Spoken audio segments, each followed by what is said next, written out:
Hey, welcome back everybody to Art Bros Talk number 9. These are probably out of season now somewhat. Spooky season's over. But that shouldn't stop you from getting some fall merch. Available till the end of November. Just saying. Today we are gonna talk about let's call it, would you say underrated? I don't know if it's underrated. Overlooked. It's overlooked. This movie is very overlooked. An overlooked Ghibli gem. And we're talking about Porco Rosso. Porco Rosso. Yeah, that movie is great. Like, he hadn't seen it. No. I've seen it a bunch of times. Like, I watch it from time to time because of how particular it is. Like, how did you feel like first watching it? For some reason, you know how sometimes there's things you have no issue or qualms against, but you just kind of like avoid. For some reason, I didn't want to watch Porco Rosso for like the longest time, and I'm not sure why. I'm genuinely not sure why.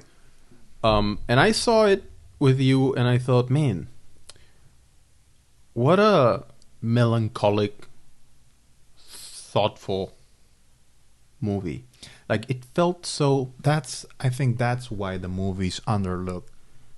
It has a very melancholic tone. Yeah. The character is not charming. It's a sad, beaten man that does like heavy work for a living. Yeah, it's like there's a genre of movie that I don't know if it has a name, that is usually about it's usually like a slice of life of a rather ordinary man or character. You know, those movies that don't really have an on-screen big event or resolution at the end. They just sort of like show you a snapshot of a character's life. You know, Porco Rosso is not quite like that. There is a story. There is a big and plot. there's an underlying, it's very subtle tone of fantasy. That's very unique, because when a movie does fantasy, it's either very mixed with the plot, very big, very shiny, but it's really strange to find the fantasy like underneath, like slightly there. Like, big spoilers, the character is a pig. The man literally is a pig, and that has like it's very metaphorical on how he feels. Yes. On how he looks at his life, at life in general. Which, in that way, it is very similar to House Moving Castle.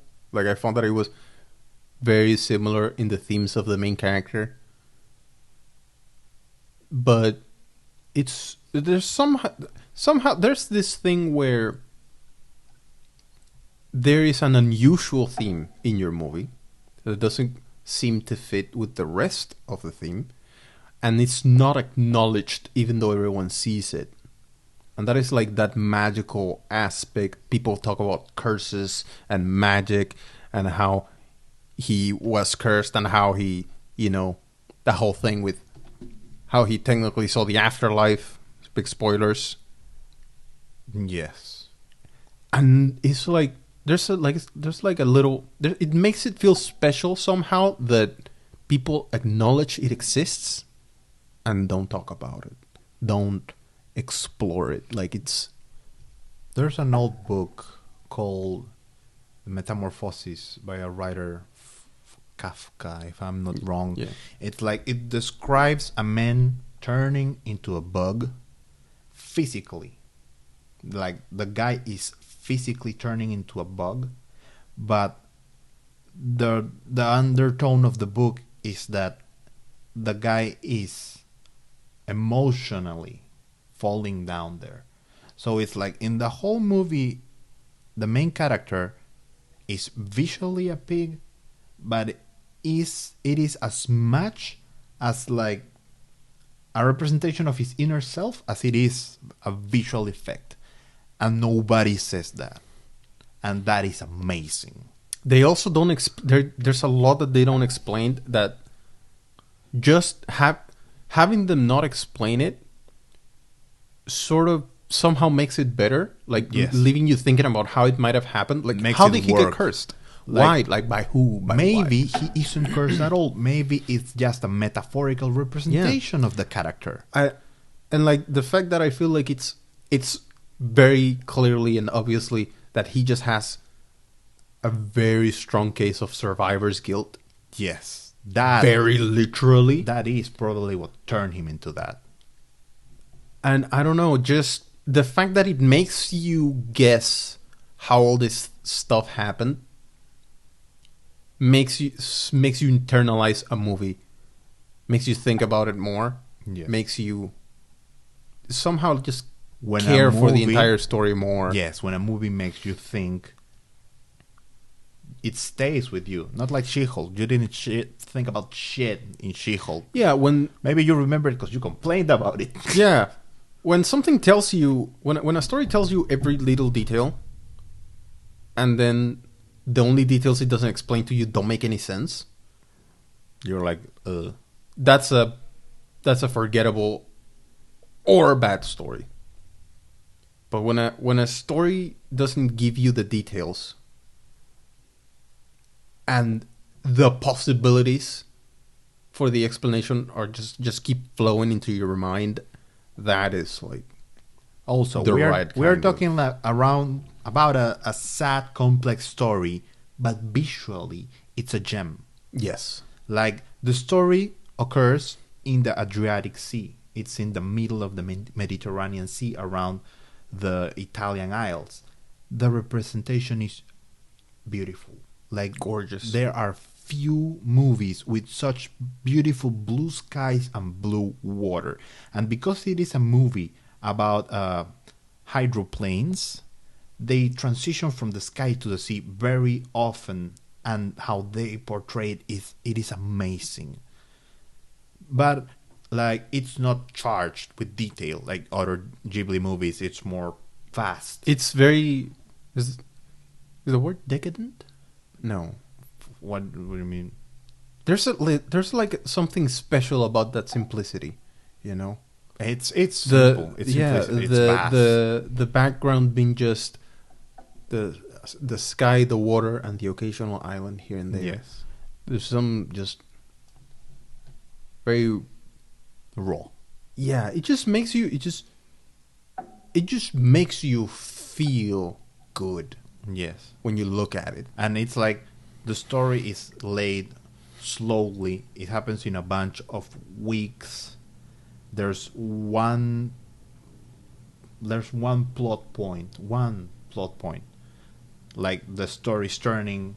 It's a very simple story too. Yes, every pilot is getting either recruited into the military or thrown as like a traitor, Yeah. and it's like a turning point in history. It's like the big story is happening in the background of the Yes. small story. The small story is just a duel. The movie is about a small story. The big picture is outside of it. Yeah, like the big picture sort of like sets the scene for the duel. That's also kind of amazing too. Yeah. Usually a movie is around this big plot and the main character is at the center of it. It makes it feel more personal too. Yes. Because it's not like things directly clash and influence each other, but sometimes a character will like mention something, or you'll see something, or something in the background will happen that doesn't affect the small story, but just sets the scene And gives you context. and gives you So context. the movie is constantly asking for your attention to detail. Because if you miss the little interactions,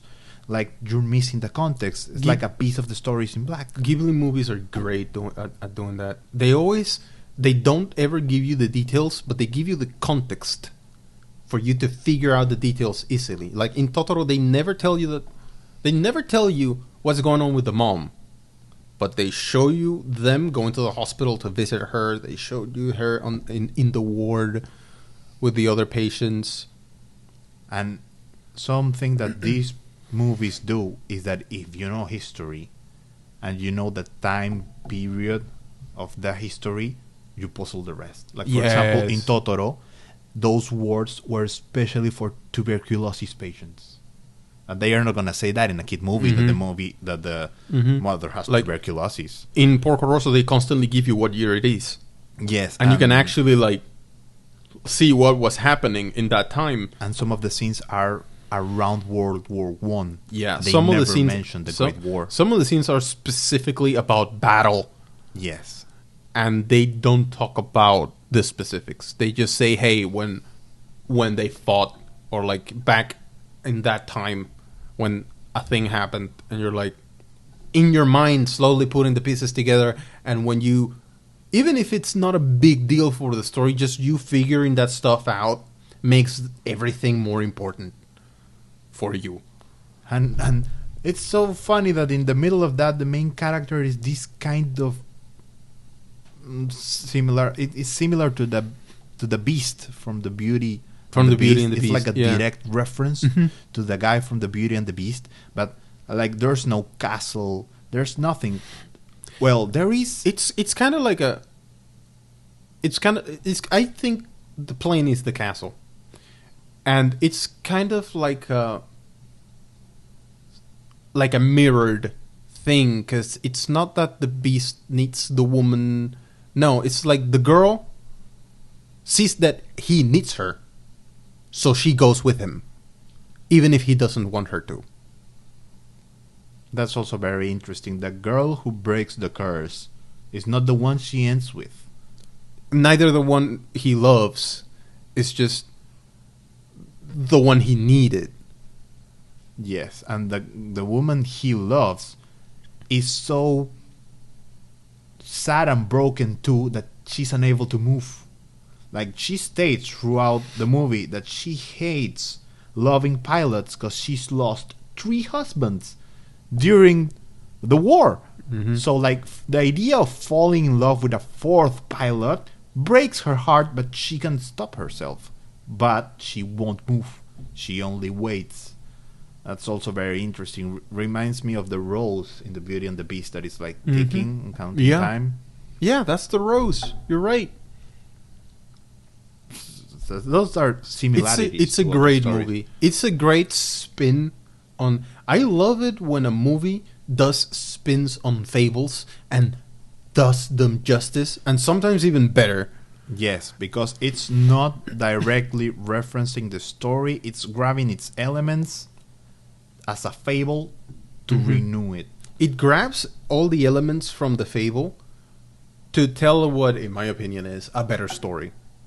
Yes. It takes all the elements from Beauty and the Beast, and it makes it, without changing them to like what they basically are, like the meaning of them. It builds a better story on top of them. I hadn't thought about it, but actually, the main villain is very similar to Gaston. It's Gaston, dude. Yes, he's a ladies' wants man, the girl, super macho guy, and that's just good. Everyone loves him. Yes, and he wants to take the girl. He's the better hunter, Yeah. better hunter than the Beast. He doesn't want to win the girl. He doesn't want her affection. He wants her. It's very much the same thing. But in this case, the villain is actually lovable. In this Charming. case, the villain is not. He's like still the villain, and he's technically an evil guy, but he's not a bad person. He's morally gray. He's a morally gray and a morally sort of like it's sort of like a child a little bit, because it's not that he wants to do bad things. It's just he wants to do what he wants to do, Yes. whatever that is. Yes. He wants to fight. That's He wants, selfishness. he wants to Like fight. Gaston. He wants women. He wants what he wants, but he doesn't. He's still like, oh, I lost the fight. I will lose with dignity. And you know. even the bad guy Morally bankrupt characters the pirates are still lovable. are lovable. Yeah. That introduction scene with the pirates kidnapping a bunch of little kids. Yes. It's hilarious. It's so hilarious. good. Also, one of the best drawings of kids ever. Like those Yeah, little it's girls so are funny. so detailed. It's so funny. They're like some kind of. They're just very detailed, very animated, and they feel like you're trying to hold onto some sort of little baby of a creature that is like keeps slipping out of your grasp, and you're trying to like wrangle it, but it like keeps like you can't contain it. And it feels like like for a brief moment that doesn't have to do with anything else in the story. It's like a little commentary on, you know, kids and their imagination and their curiosity, because they're like, "Ooh, are you a pirate? Ooh, is this that thing? Ooh, what does this do? Oh, don't worry about that because I know how to do this thing. Oh, no, you know, it's And even the pirates work by a code. yeah. Even the pirates are organized and respect rules And tradition. Yeah, when they say don't fight at the bar, they don't fight at the bar. That's kind of amazing.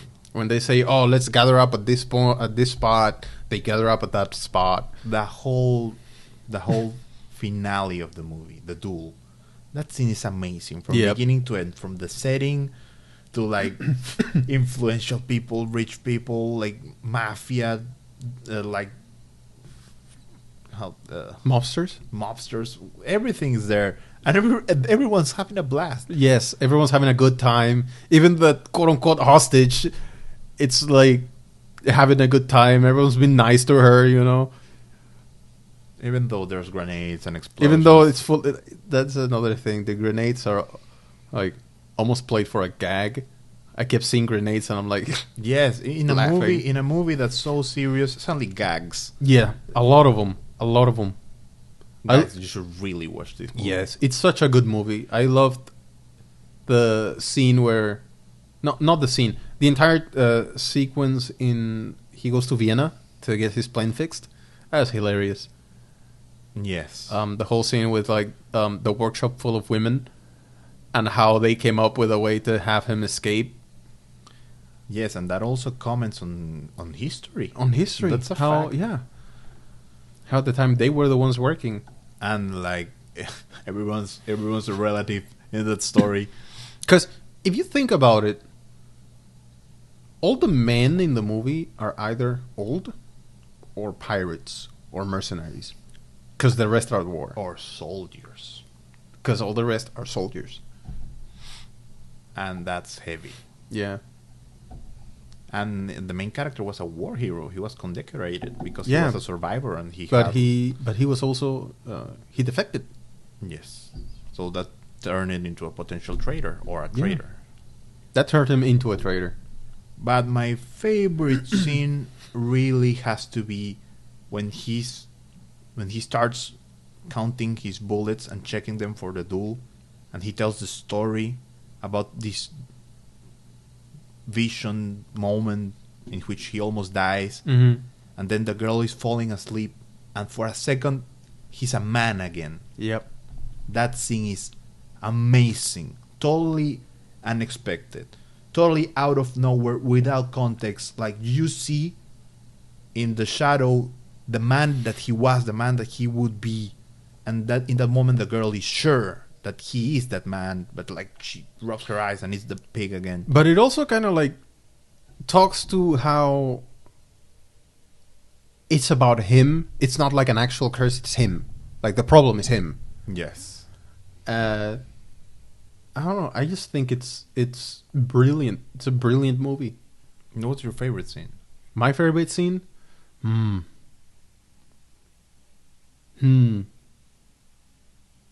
I think it's when he almost dies. I think that specific moment where he sees all the planes. I think that's my favorite scene. That scene, like, to create something you need imagination, right? The imagination level it took to design that. How the sky becomes the sea. And the planes, yeah. The plane cloud, and all the little details of planes. Those are from history books, but like to put them all together, that's amazing. That's a feat. Like when you see a guy lift a ton, that's a feat of strength. That scene is a feat of imagination. That scene is amazing. So, great movie. 100% would recommend. 100% would watch again, just for the simple pleasure of watching it unfold. Yeah. go watch it, really. I think that's where we're gonna call it. Thank you all so much for hanging out, keeping us company, and all that stuff. I really do appreciate it every single time. Special thanks to all my beautiful patrons. You keep us going, and you keep us going strong. And we'll catch up with you next time. Yeah, have a good one. Bye bye.